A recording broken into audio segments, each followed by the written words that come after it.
This is Learn It from an 80s Song. I am your coach, Patricia Freiberg. Today, we have a very special guest. Please welcome Dr. Levi Harrison.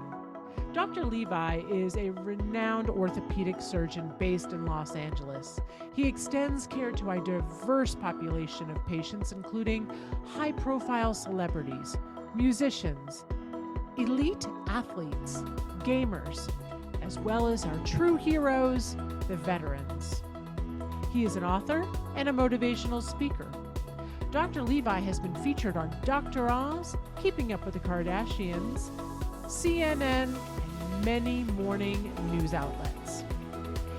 He has several patents on his device, the Triangle, which is currently featured on Amazon Prime. Dr. Levi also contributes to several charities, including Wounded Warriors, Special Olympics, SPCA, and more than 20 other organizations that are helping our planet. Dr. Levi's mission is about living a life of intention, service, and purpose. Dr. Levi, it is so fantastic to have you with us today on Learned It from an 80s Song. Well, I got to tell you, Patricia, it's an honor to be with you. I want to just really tell you, thanks for doing such great work. The fitness, wellness, and overall mental health community, they really need you, and they need the work that you're doing. Your podcasts are really phenomenal. You're phenomenal. And the work that you're doing to really elevate the consciousness of people to understand how they can embrace their higher selves and do great good in the world. You're just doing a fantastic job as being a light bearer for that cause. So I want to tell you, thank you very much. And I appreciate all of the work that you're doing. We need you, and thank you. Well, Dr. Levi, I didn't expect this. And I just wanted to say that that's what I was going to do, is thank you for all of the service that you have done. I mean, all of the volunteer work that you've done, the products you clearly care about society, the Wounded Warriors, SPCA, Special Olympics, and just even when I was watching your YouTube video on how you really honored the stay-at-home moms. You really honored, those who were full-time caregivers. And honestly, it was so authentic and so kind, and just that awareness that you have. I just couldn't wait to get on the line here and talk to you. So thanks again, and thank you for those kind words. It means more than you'll ever know. Well, world is a better place because of you. And I think so often we forget that we can have great impact on the lives of others with just some of the easy things that we can do. And for me, listening to your podcast, I thought they were so insightful and so genuine. And I thought they can really brace people who in society may feel somewhat disenfranchised and feel like they don't belong. And the key, what I think with your podcast, what I think is so beautiful, is that it's so inclusive and it's so elevating and it's so genuine. And your presence is such an amazing light.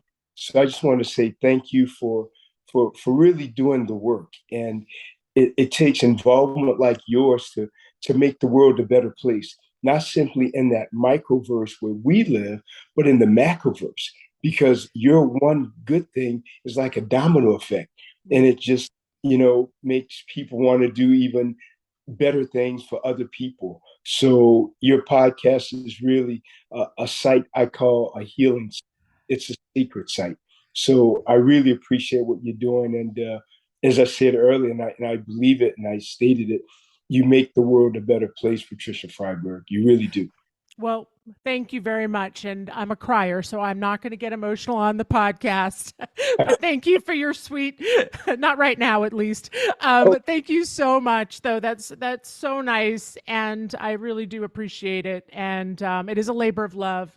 And it really means a lot that you recognize that. So thank you.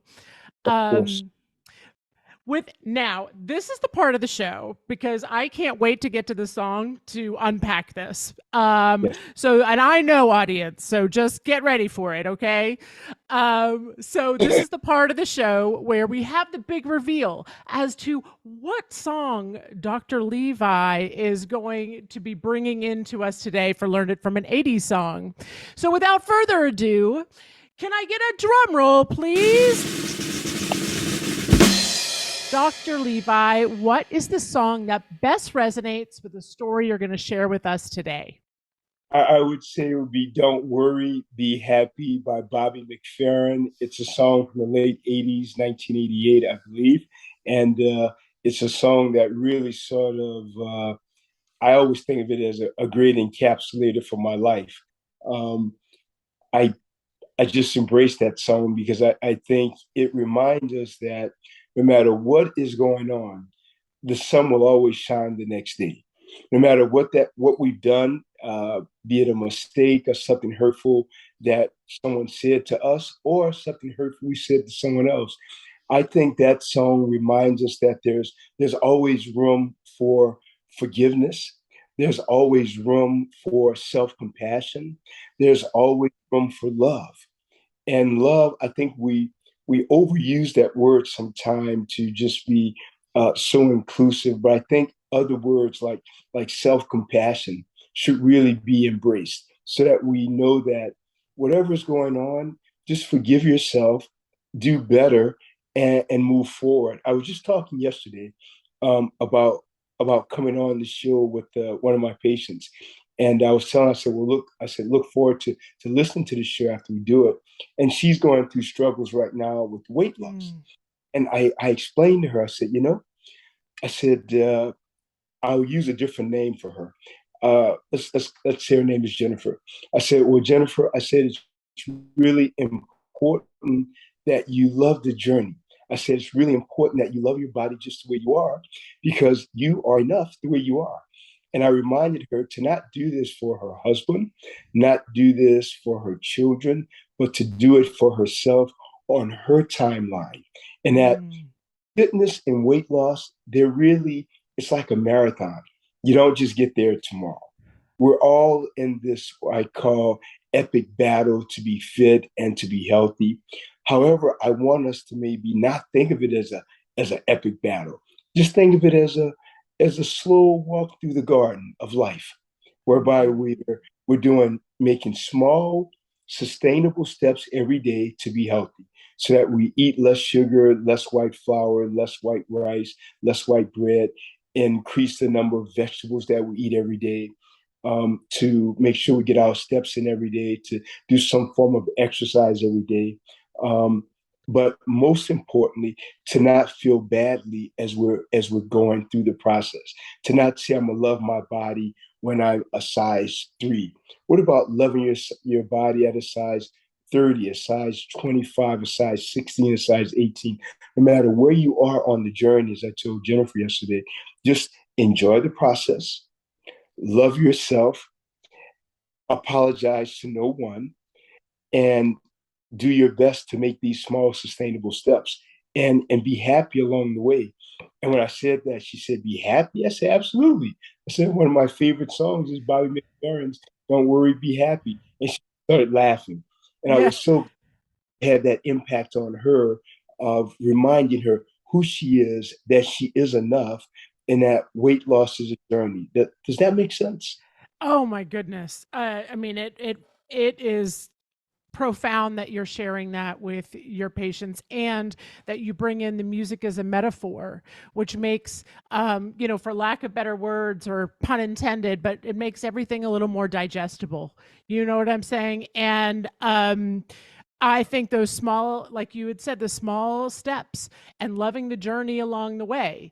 And I remember when I first moved here to Switzerland, um, I was getting used to the food here. It's very different. I had a lot of cheese and bread and chocolate.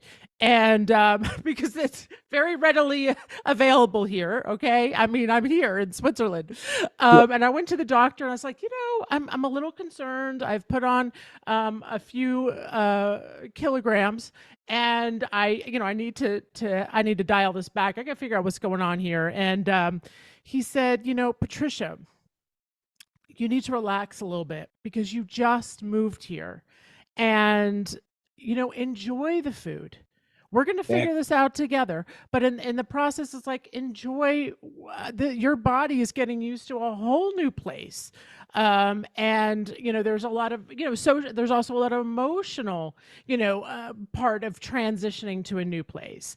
And now I'm a year here now, and I've kind of got my stride, and it's been a journey. It's like I'm learning about new ways to exercise. I didn't snowshoe and ski before, but now that's like a whole new world for me. And like with what you did for your client, your patient Jennifer, just those small steps. It's like, what can I add? Like, I think in our society, it's all about it becomes about depletion, deplete. And that's with all of our resources, whether it's sleep, whether it's, food, everything is about depletion. And it's like, no, what can we add to make us, feel better? Like the vegetables, like you said, if you just add, quarter, three-quarters of your plate, make it vegetables, like add that component.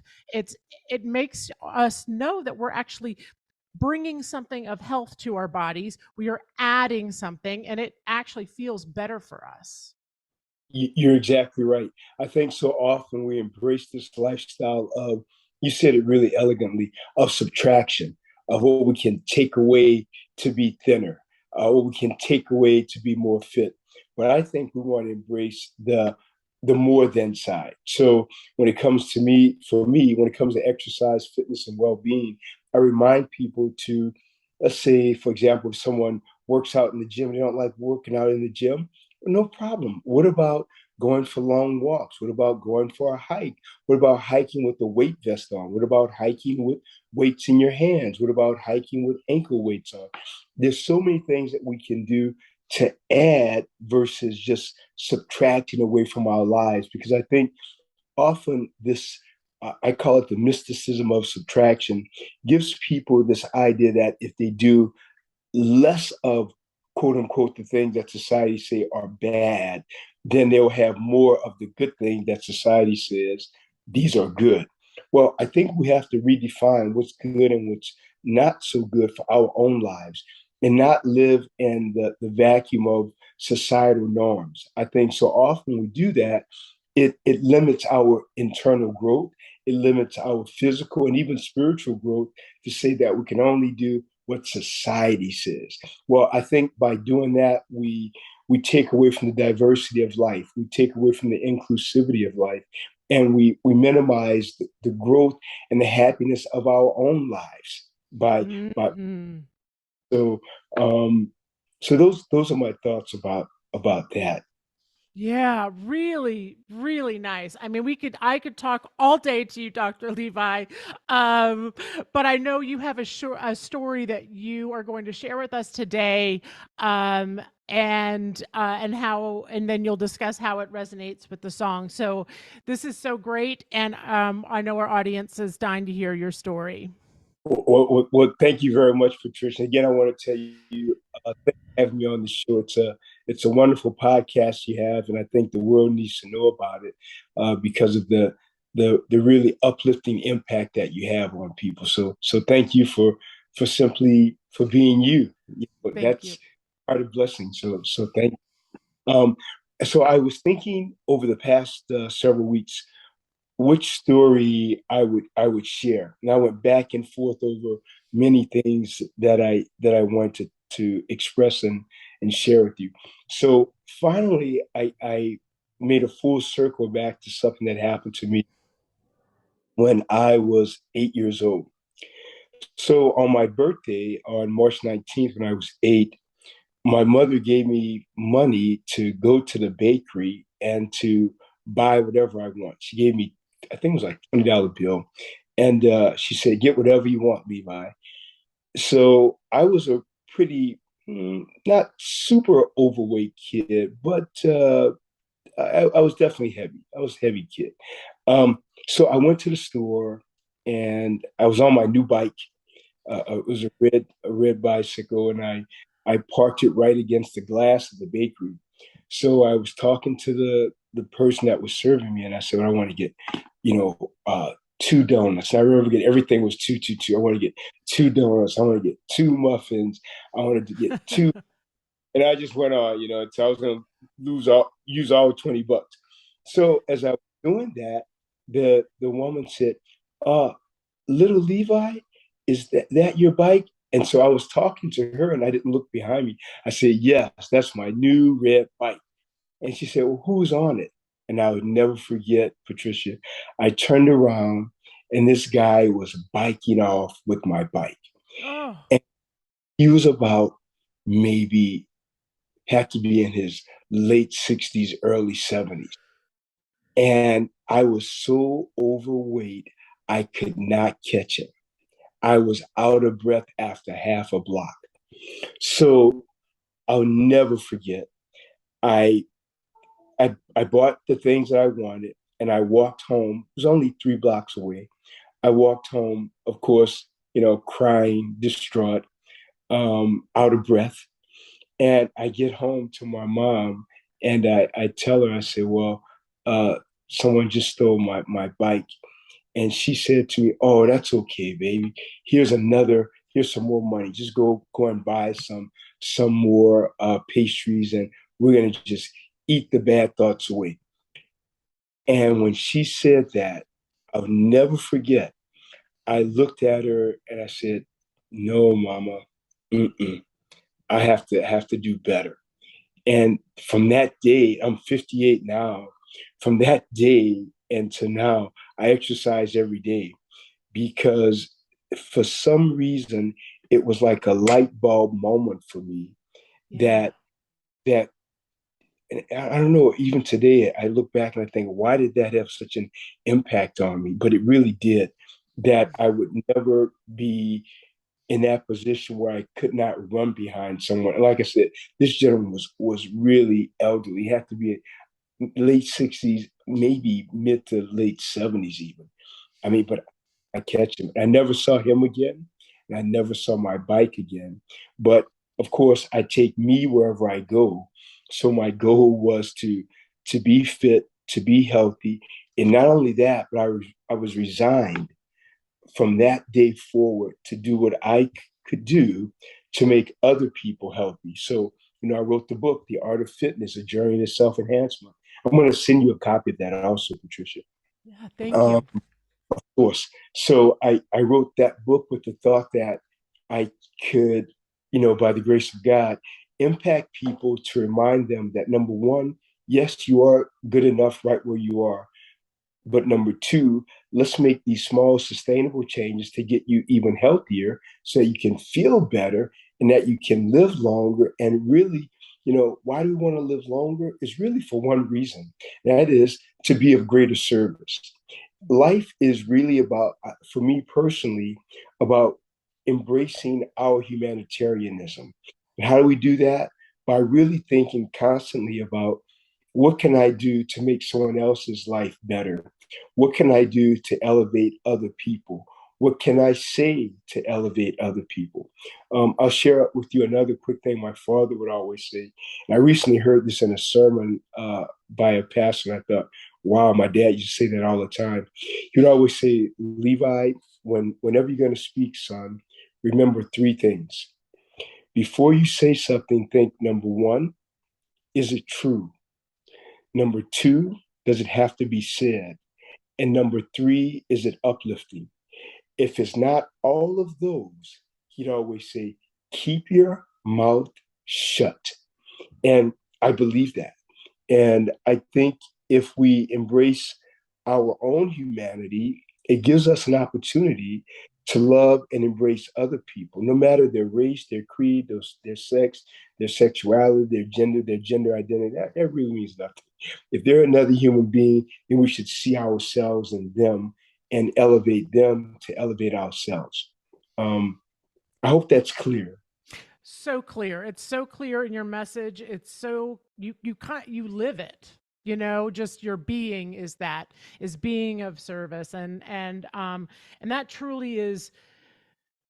That's how I've always, lived my life. I That's where I feel the best, is when I'm helping others or connecting, human connection with others. And how can we're on this earth for, a short period of time in retrospect, right? And it's like, what impact can we make? How can we make other human beings who are on this earth at the same time as us? How can we make it a better place for them? And then also a better place for the people coming in behind us, right?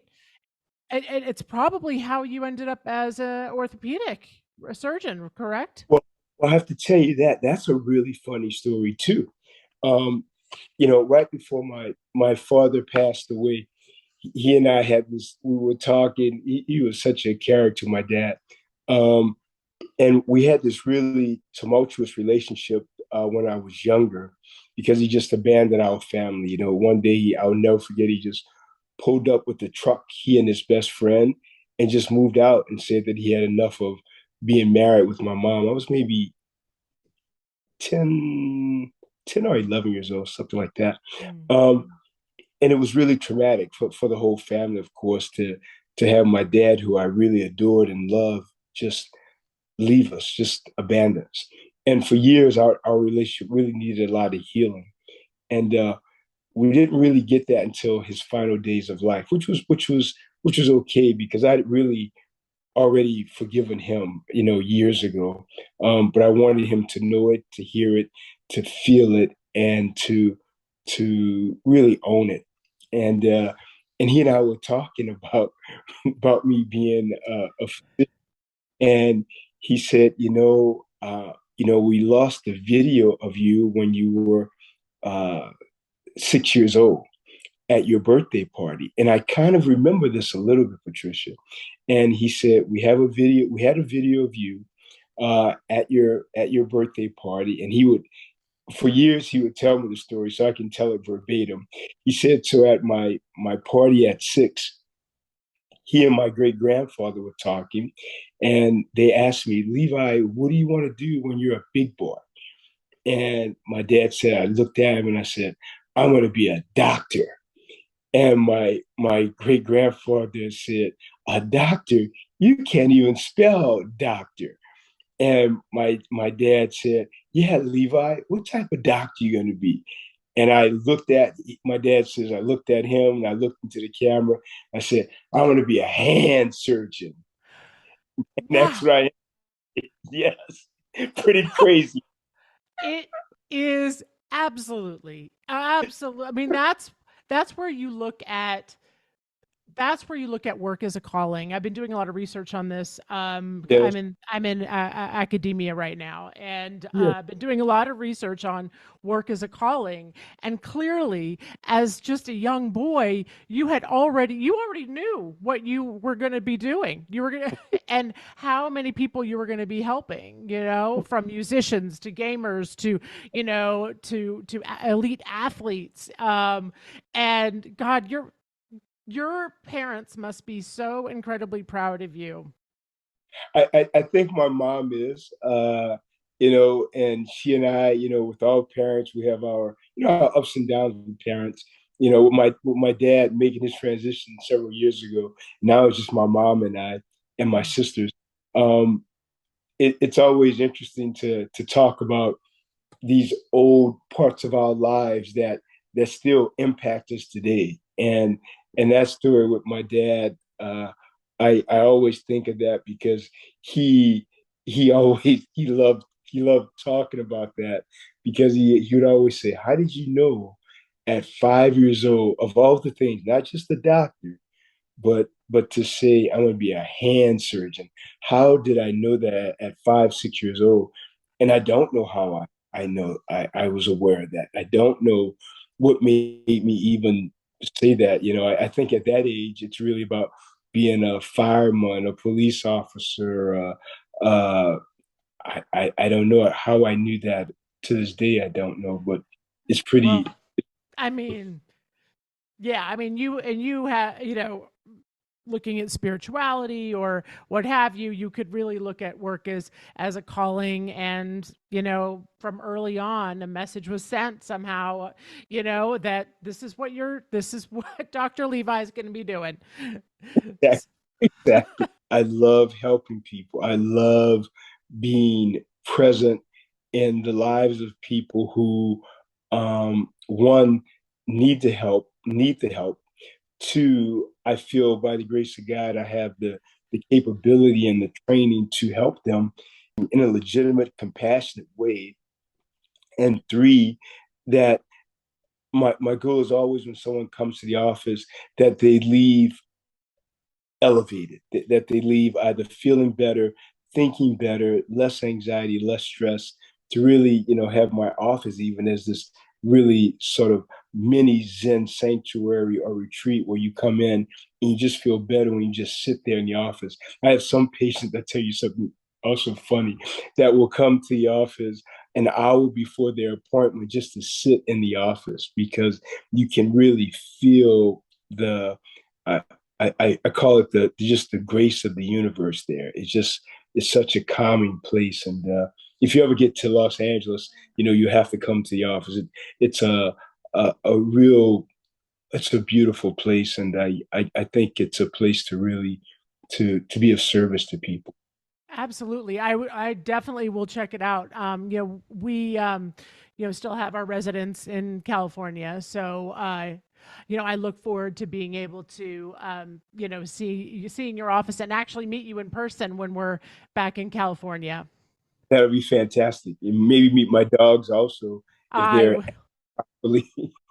well, and then we have actually. I know you have a Great Dane, and then you said you also have a small dog. What was the other one you Yeah, rescued? bulldog, a French bulldog, Thor. French bulldog. Yes. French bulldog named Thor and a Great Dane. Yeah, It's like the odd couple. they are. Serenity is the Great Dane, and Thor is the French bulldog. But they're really oof, take a lot of energy. Take a lot of Yes, energy.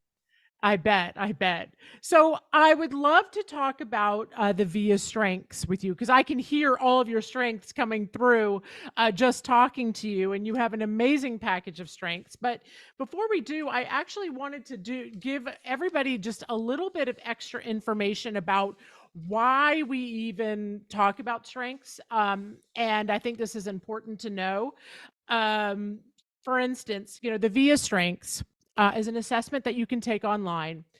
It has been around for decades, and it was developed by Seligman and Peterson, and they're out of University of Pennsylvania. Or Dr. Seligman is at University of Pennsylvania, and so with the VIA strengths, it's the 24 character strengths that are who you are to your core, are your first, I would say, 3 to 7 strengths. Your 3 to 7 are usually your signature strengths. That's who you are to your core. Everybody has these 24 character strengths.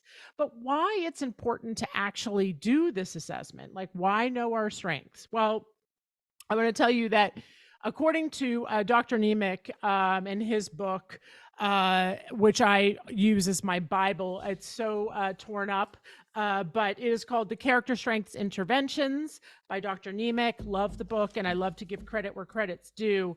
But what he talks about in the book is that there's, about less than 25% of the U.S. population is flourishing. What is flourishing?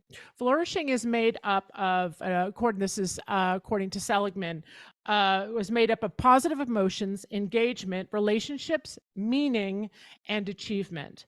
Okay, so that is what flourishing is. So less than 25% of the US population is flourishing. People are not functioning at a high level of well being. Okay, so what the strengths do, according to one study, it indicated that people who know their strengths are 18, 18, that's 10 times more likely to flourish. So, knowing your strengths, it is so impactful. It will also help you in your work. for workplace engagement as well. But I wanted to bring in the why I talk about Via Strengths, and it is all related to flourishing and how we can elevate ourselves and those around us. And that's living in our strengths. And I hear that Dr. Levi, loud and clear, he is living in his strengths. And wait till you hear them all. And I'm going to list them off right now. And then, if that's okay with you, Dr. Levi. Of course, of course. So honesty is his number one. And I think everyone can hear that authenticity coming through. Kindness is number two, perseverance, and then it's hope, curiosity, humility, social intelligence, creativity, fairness, and he's also got forgiveness, which you all heard when he was talking about his father, etc. Earlier, he had talked about how he was able to forgive. And so I would love to hear, Dr. Levi, how was it, number one, taking the Via Strengths assessment? And then how do you feel it relates to the story that you told in your practice in general? Well, I think the assessment is great. I think it really gives you insight into self, who you really are, not who you may be projecting, because those two sometimes are not the same, but who we really are. And I think it's important to take an assessment like this because it lets us know that we really should merge who we project and who we really are. I think for yourself and myself, we do our best, or we at least try to do our best to live in what I call that one person state, where there's not the dichotomy of the professional and the person who comes home to the family. I think for me, I'm Levi in front of you today, and I'm Levi at the office. There, I try to make sure that there's really no difference of how I act, how I treat people. I live in this awareness that as a physician, the physician, I have these titles, physician, motivational speaker, author, inventor. You know what? All those titles are just titles, but having those titles doesn't make me better than the dog walker, the trash collector, the teacher, the accountant. No one's better than no one else. It's simply a job of service that we have. I'll just share this with you. A quick note. When I told my mother I was going to go to medical school, she sat me down and she said, "Well, that's really great, Levi. She said, I want you to remember two things, son. Number one, since you say you love me so much, make sure that you treat every patient as if you see my face on them." And she said, number two, and most importantly, son, remember that you can be the doctor today. She snapped her fingers, and possibly the patient tomorrow. So be careful, son. Be careful how you treat everyone. So I live with that, knowing that, no matter what titles I may have or degrees or money, really no one's better than no one else. We're all here to be of service, to live in the grace of what we're here to do. Every job is important. Everybody has value. Everybody has worth. And everybody should really consider loving themselves right where they are without trying to participate in apologetically for who other people may think they are or what they should be doing. Everybody's important. So sorry for that little segue, but I have to share that with you. Well, I'm glad you did, because actually it's right in line with your strength of humility. So humility is actually humble. Is it exactly everything you said? That is humility to its core. And that is really one of your signature strengths, coming through right there, and amazing. And I also, can see the honesty coming through in that as well. And that's linked to self concordance, your goals accurately representing your interest and values. also coming through as being a physician, kindness. Your mom clearly, some of that came from your mom as well, teaching you that, but that's also very much in your top strengths. And then perseverance. We all know, well, I wouldn't say we all know. I know personally how hard physicians work and what it takes to get there because I'm married to a physician. And so I have the utmost respect for any physician out there, even as a young child, like you had said, how hard you had to work to get there. Oh yes, yes, and I think part of the I want to say when it comes to living in your truth of who you are and what you want to do, I think it's easy if you are not trying to please others and just do your best to to do you. There's a t-shirt that I've always loved, and I have one, and it says, um, "Be yourself. Everyone else is taken." Yeah. And I've always loved that because it really puts a capstone on life about being your. Sometimes this term is overused, but I'll use it because I think it's appropriate in this context. And that is to be your authentic self. So often we say be your best self. Well, sometimes being the best takes a lot of work. What about being the the best you can be today and trying to be maybe a little bit better tomorrow without the stress of being the best? I think best sometimes puts in a lot of a sense of competition, a sense of, well, they're better than me. I want to be there. I want to be there. I, Mhm. I've never been that guy. I've always been the guy that I just want to be the best Levi I can be. And I hope our audience takes that away today of simply being the best that you can be, as in who you are right now in the present. We have to live in the now because that's all we have. We don't have what's going to happen 5 years from now or what happened in the past. We can't change that. We can only live in this present moment and be the kindest, most loving, most hopeful, most grateful, um, most peaceful right now. Right now is what we have. Um, and I think that's a great place to start off every day. Wonderful, beautiful words, and I think that just might be our marching orders, right?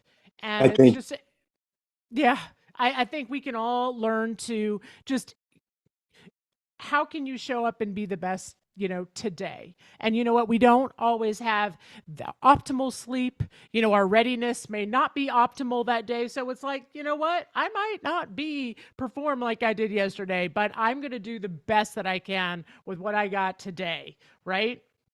absolutely, and to have to really embrace self forgiveness and self compassion. When we make mistakes, well, that's who we are. We're human beings. We make mistakes. When we say something that's inappropriate or harmful or hurtful, well, forgive yourself, go back and ask for forgiveness, apologize, and then try to do better. But to know that we are going to make mistakes, we cannot, we cannot, we can. This is a double negative here. We Yeah. cannot make mistakes and become our better selves. We Yes. have to make mistakes because mistakes give us an opportunity to grow. They give us an opportunity to improve how we treat other people, and more importantly, gives us an opportunity to improve how we love and treat ourselves. Because how we treat other people is really a resonance of how we treat ourselves. Like what's going on in our micro universe is really indicative of what's going on in the mini micro universe, which is inside. And often people will treat other people the way they treat themselves. The abuser becomes the abused. The person who doesn't love themselves, they can't really love other people. So I think we have to really consider just loving ourselves, forgiving ourselves, doing the best that we can every day to make the world as well as ourselves better, um, and to just be less harsh on ourselves. That's what I think. I Yeah. think we're just so um, uh, we're just so hard on ourselves. We really are, and I agree, and and I can definitely, I have to model that. I really try to model that for my kids, because I know how hard I am on myself, and I'm in academia again. Like I'm in graduate school, I'm getting ready to finish in January, and even when I didn't get the grade I wanted, it was close to it, and I was very excited about it. And then the one that I did exceeded what I thought. Of course I celebrated that, but it's like one of those things where I have to be so cautious to model what's good for me too, not to be hard on myself. I'm a mature student. I have not been, my last graduate degree was 20 years ago. Things are very different. I feel like I've been in a cave, you know?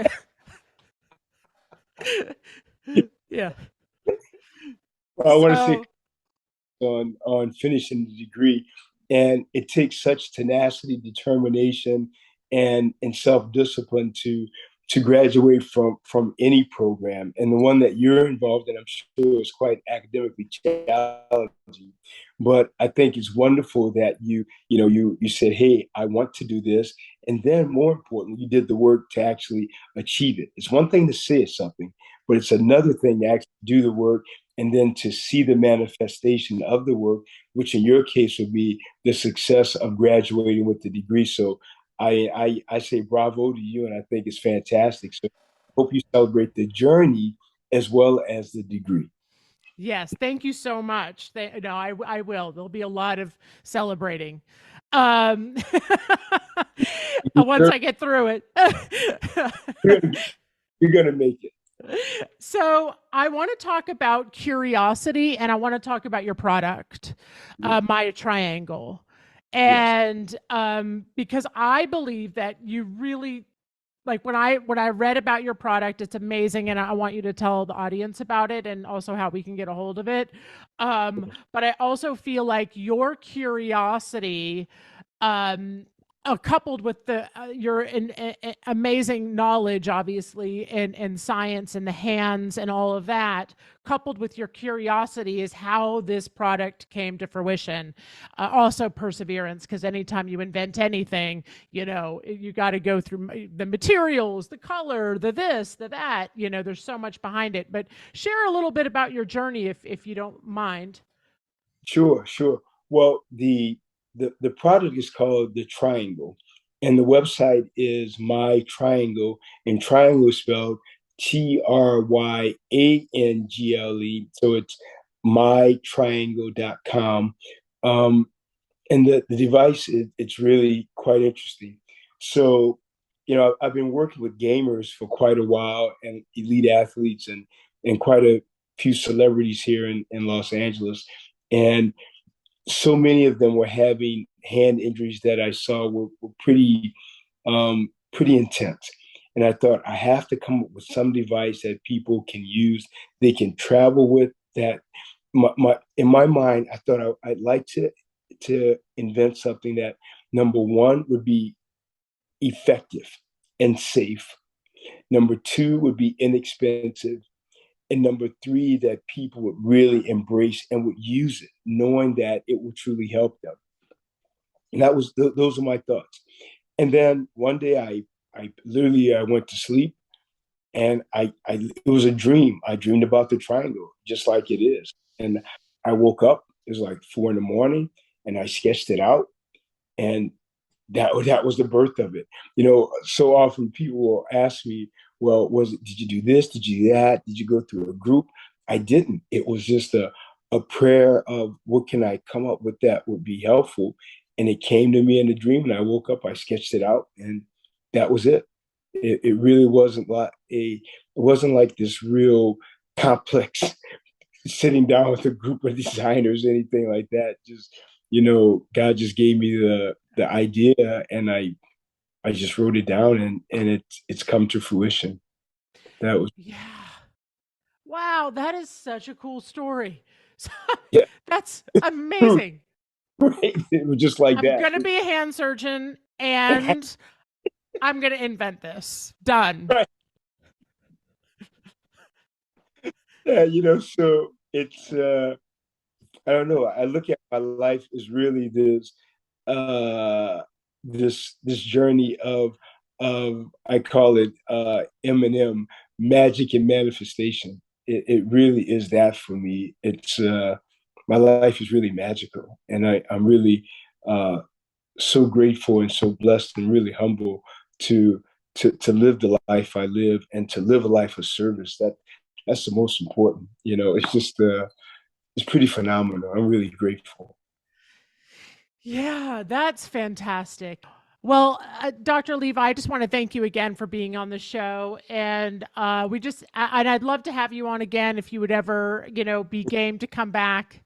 Would love to come back. Would love to come back. You're a pretty phenomenal host, and I really love all your really salient questions about life and about well-being and about mental health. So, as I said earlier, your podcast is really a force to be reckoned with, and it's such a place of sacred healing and elevation. So, thanks for doing the work. The world needs more Patricia Fry. Thank you, Dr. Levi. So this is the part of the show where we get to talk a little bit about 80s trends. You brought in the most amazing song, which was a number one hit, which we didn't even get to unpack the song as much as we could have, but it was a number one hit. It won Song of the Year. The song, as we all know, had major impact, and it was such a phenomenal song. He is a brilliant artist, Bobby, and he also worked with Chick Corea and Herbie Hancock. He was really a vocal genius. I mean, he was one of a kind. The way that I was reading about how he could be fluid and how he really used a lot of voice improvisation. And honestly, the song just makes you happy. You hear it and you're happy. You just can't help it. Exactly. I really love that song. I think it's such a simple moniker for life.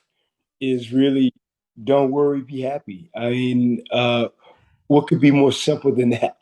I just think it is just a way of living, to not live in this sense of hurry and to not think about what your digital footprint is going to be. Just live in the now and don't worry about anything else. Simply be happy with now. NOW.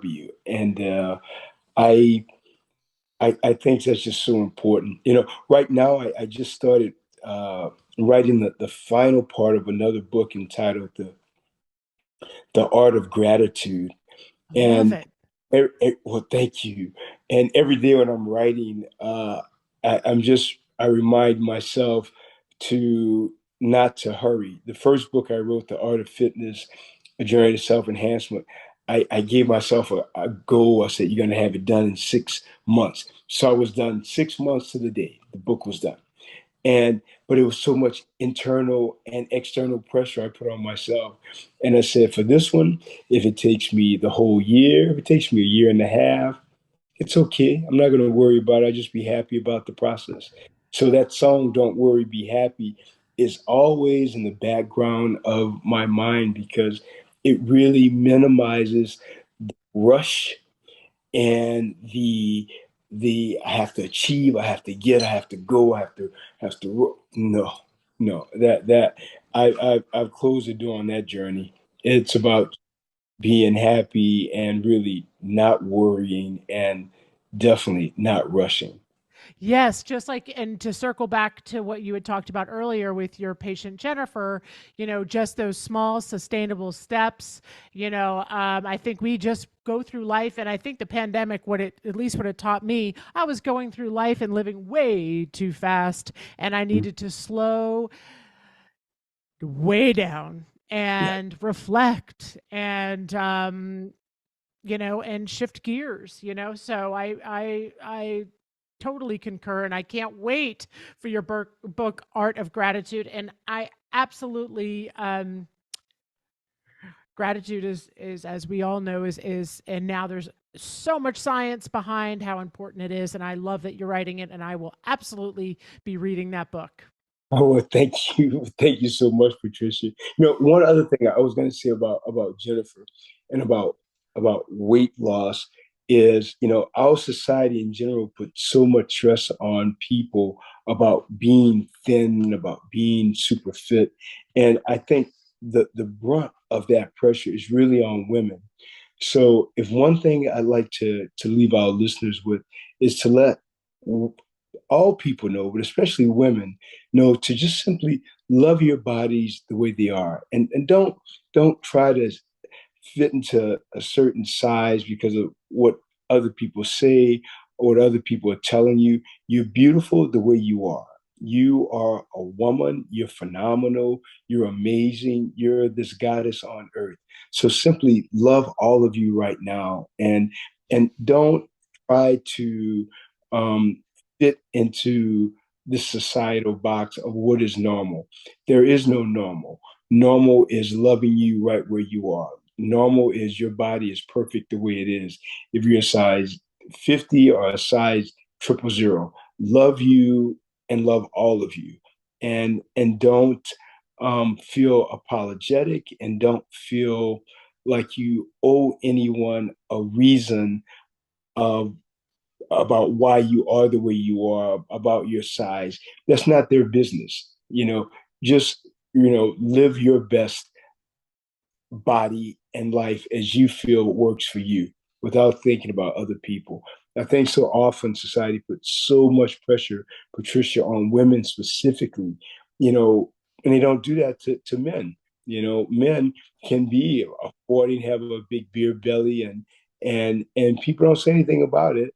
But then if they see a woman who's heavy, they will make snide comments, and it's really not correct. It's not right at all. No Yeah. one has the right to talk about any person, man or woman, about their size, about their weight. It's not your business. Stay in your lane, take care of your body, and let other people take care of their bodies. So that's all you have agency over is your body. That's it, you know? Absolutely. And I feel like, how I look at it now, and I was in the fitness industry, and there wasn't a great deal of pressure to look a certain way, especially if you were in media, which I did with, I had 5, DVDs, which I was pregnant when I filmed them. Right. So obviously I wasn't trying to lose weight or anything during that time. I was just, that was my whole goal behind the DVD, was really to have women feel beautiful when they're pregnant. I filmed it in my last trimester, my prenatal DVD. And I wanted women to say, like, hey, listen, this is what a healthy pregnant woman looks like. And I wasn't a rail. I was a very, I'm an athletically built woman, carrying a 9 pound, 6 ounce baby. You know what? I look like that. But that was real, and that was healthy. And, so yes, to the pressure. And thank you for recognizing that. And I think how I look at things now is really my body as a vehicle, a vehicle to get me through as long a life as I can have. And so, when I look at trying to be fit, I did the stair climbing yesterday because I want to snowshoe, and I want to feel good when I'm snowshoeing, and I want to be able to get up those Alps, right? And so now it's looking at life and at my fitness as my vehicle. I want to be able to see my grandbabies be born. I want to be able to, have a long, healthy life and not have to go see an orthopedic surgeon if I don't have. Exactly. Exactly. So beautifully said. It's a vehicle. Our bodies are vehicles to be of service to the world, and that's it. And to Yeah, keep them healthy as we can, yeah. and Absolutely. Love that. And so before we wrap up, I want to just quickly talk about 80s trends, because this is Learn It from an 80s song. So I would love to hear just kind of like your favorite 80s trend, and maybe a favorite 80s show. Okay. Well, 80s trend. One thing I did like about the 80s, a lot of music started to embrace a lot of synthesizers and a lot of auto tuning. And I sort of like that. Some people will think that it's not, it's too much. But I sort of like the synthesizer that was used more in the 80s. And I don't know, I just, I love music and I love all genres of music, from country to hip hop to rock and roll to jazz, which I really love, of course. Being from New Orleans, Louisiana, jazz has always been I always say it's kind of in my DNA. So, so I think in the 80s, just embracing the synthesizer more in music, I really enjoyed that. I think just bringing in the music aspect, like you had said, the different genres and jazz. And I have to say, I went to college in Alabama in Mobile, so Oh, I used to spend a lot of time in New Orleans, more time than I probably should have. But what I will say is that I loved the jazz festival every year, and I absolutely loved seeing Dr. John. yes. I mean, the music, oh, just It's a, it's a great city, the gastronomy there, the culinary places that you can go, the food is amazing, the jazz, the architecture, the it's just it's just a beautiful place. I was just there last week actually, taking care of my mother. She had some challenges, and I went there for 5 days, and whenever I go back there, it's just a special place. Yeah, it's a special place. yeah, Yeah, yeah, it really is. I mean, I enjoyed it. My sister lived there for a while as well and went to school there. So, yeah, it's a great city, amazing city. it really is. Well, I just want to thank you again for being on the show today, and let's just real quick, I just want to go over how we can get a hold of you one more time, just so that our audience knows exactly how the best way to reach you. Sure. So the best way to reach me would be via so several ways. So one is the website for my office is my name, drleviharrison.com, and that's drleviharrison.com. On Facebook, I'm there also, just Dr. Levi. My YouTube channel is just my name, Dr. Levi. Again, Levi, like the jeans. Um, and the triangle, if someone's interested in having that, they can get it via Amazon or from the website. The website is mytriangle.com. And again, it's MYTRYANGLE, triangle again with a Y. So good, LA. so good.